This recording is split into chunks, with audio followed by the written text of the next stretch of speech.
President William Samoei Ruto is making his maiden tour in Mount Kenya.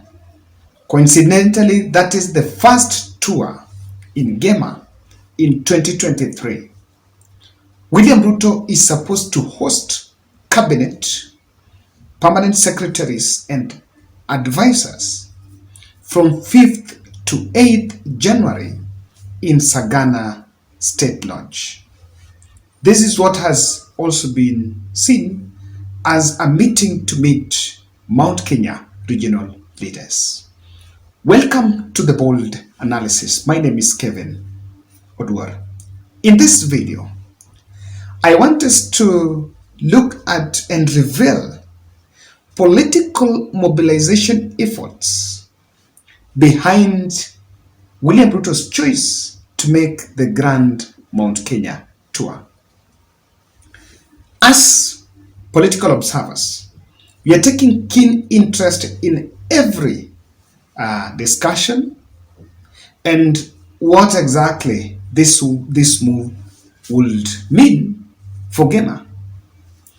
I know that on the New Year speech, the president reminded us that Uhuru Kenyatta used to do things and projects for political expediency.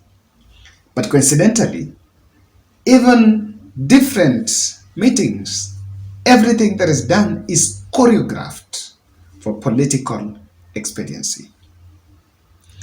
I want to mention the same day there will be a by-election in Kandara, the Garissa Township, and I think there is also another by-election in Elgeyo Marakwet. Ruto has been on the tour of the state lodges. He started over with Kakamega, and during the Kakamega meeting, he was with the governor and the host of other leaders. After that, he was in Eldoret, where he also met regional Rift Valley leaders. I remember analyzing while at home on different demands that these leaders had put. Then after that, he was in Mombasa, in crossover in Mombasa. Then after Mombasa, he's heading to Sagana on 5th. Remember, this has taken just in the last 2 months. So the other state lodges that are easier to visit, he was supposed to be in Kisii, but there was a hiccup, so he didn't go. Kisumu is yet, Rumuruti, and Cherangani. So those three are still waiting. By the way, on that note, remind me, we relook at something from the Mombasa one. This is the truth. President William Ruto did not plan it was not just an overnight decision to go to Nyeri. This is something that had been well planned even before. But coincidentally, he's going to the mountain at a time when the mountain is experiencing a rumble. The rumble is endless and malicious impeachment that is threatening devolution. The two governors that were almost being impeached, there is that of Kawira Mwangaza and even Kiambu. There was also such a scare. There is a scramble for the national cake, and Rigathi Gachagua is whipping Mount Kenya leaders to take the lion's share from government in the backdrop of William Ruto's approach to create harmony in government by making sure that everyone is involved.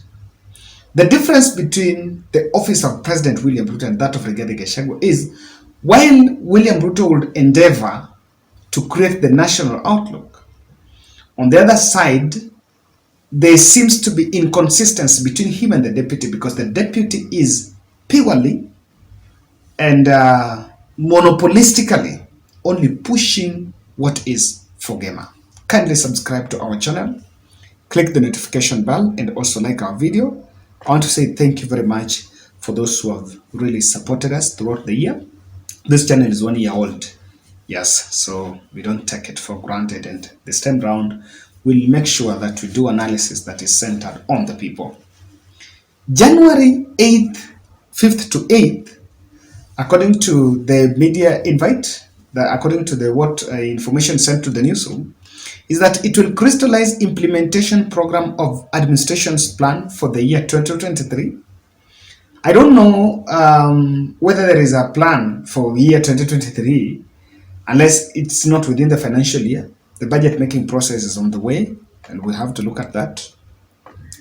When it is just a usual benchmarking, or rather a usual housekeeping meeting, you cannot underestimate the fact that there are also political reasons, or rather there's some political deliberations in this meeting. In fact, if you ask me, although that meeting is going to attract all from different parts of government, from different members of government, be it CS, permanent secretaries, advisors, and all that, but the fact that it is from Mount Kenya, and all of us know very well that Rigathi Gachagua has been a Mount Kenya activist in this government, what do you expect? What do you expect? You've already seen leaders in Mount Kenya complaining that William Ruto is sidelining them.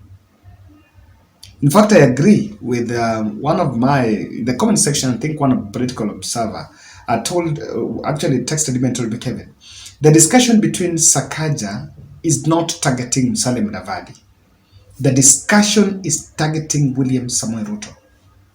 And Ruto is going to Gema at a moment, and specifically Nyeri, at a point where a man who is supposed to support him, to support his ambition, is running away and is pushing his own regional interest. So, my people of Mombasa may have to ask yourself very important questions, and I help you ask those questions. Let me tell you, there are 3 reasons why Ruto is going to Nyeri that are in his diary. I may want to tell these reasons, then I just finish the analysis. After that, at the end of it, we will come back and try to find out at the end of it. I believe that maybe, God willing, I might also attend some tour, maybe last day or so. Rigathi had been planning to make sure that Mount Kenya leaders, 13% of leaders who are around William Ruto or around Uhuru Kenyatta, crosses over to William Ruto. And remember, there was a plan that they need to cross over by 31st December. We are yet to assess the impact or whether that goal was achieved or not. So far, nothing visible can be seen. But there is no denial that this meeting, Rigathi Gachagua is planning to use this meeting to drag Uhuru orphans in the fold by meeting William Ruto in Sagana. You will expect more of people, even former cabinet members who are Uhuru Kenyatta's ally. Expect the Ndarwa team, Cecil Kariuki and Kimemia. Expect the Nakuru team, perhaps Susan Liki and that team. And I see as a possibility that maybe Rigathi Gachagua tried, but some of these leaders, as he was pushing them to come to UDA through him, some of these leaders opted to go William Ruto way. Yes. And the leaders that opted to go William Ruto way will probably use this opportunity. Ruto would actually want to use this opportunity to consolidate Gema. And the target is to go after Uhuru Kenyatta allies. I know this may not be captured on camera during the day, but after the day deliberations, the president will spend in Sagana State Lodge. And there he can have late-night meetings with regional leaders. Expect that. With growing distress in public, just trying to pick up from my other analysis I gave you on, remember the analysis we did on what's happening in the country, why William Ruto was trying to defend his track record. There is a strong feeling that things are not right. And the feeling is as straight as I'm saying it, that the hustlers are feeling that Ruto did duped them, or Ruto did not give them those answers. Those who are speaking from point of knowledge can understand the patience card that, okay, we need to be patient, but not all. So with Ruto going to Sagana, we are going to see more publicity stunt on Mtukufu Rais at the show of love. Expect a lot of coverage, skewed and objective coverage, not on those discussions, but on how William Ruto is being welcomed.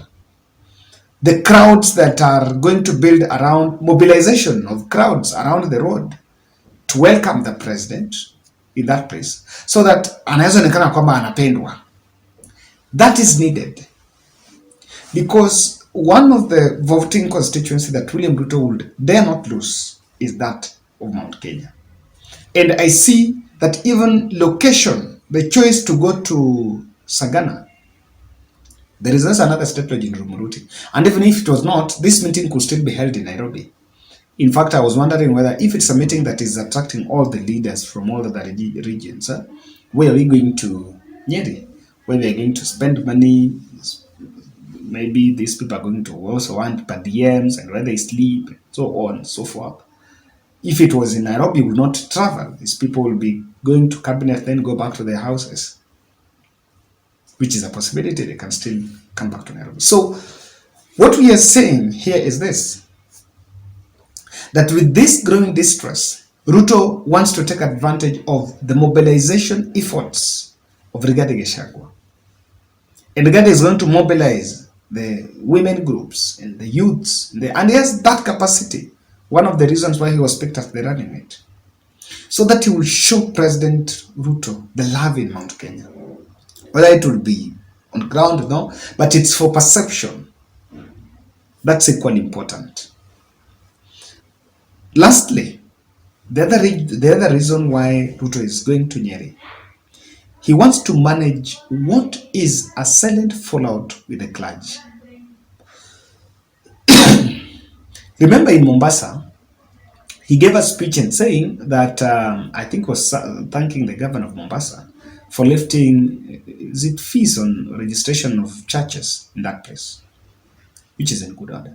In Gema, they've been silent. And if you look at the last public event, on the inauguration, the evangelistic team were there. They carried the show. But after Kenyans complained about religionization of the office of the president, they seem to have been kicked out. And as time goes, things are slowly changing. So William Ruto is going to be there from 5th. Today is the 2nd. Today is Tuesday. So look at 3rd Wednesday, 4th Friday, 5th, 4th Thursday, 5th. So he's going to be there until Monday. 5th is Saturday, Friday, 6th Saturday, 7th Sunday, until Monday. So he's going to also meet the clergy. I'm told that's part of his itinerary. Meeting the clergy, he wants to manage that fallout, because those people also feel like he duped them. I don't know whether this would work, but there was another story of visiting Mwai Kibaki's home, late Mwai Kibaki's home, as to reconcile, as there is also an effort by Rigathi Gachagua to bring together the Gitongas, the Kiaman, the team. So, ladies and gentlemen, if you ask me, the big secret here is this: Gachagua is only politically targeting that. Number one, to show his might. Number two, to consolidate Gema under that failed project of 31st deadline.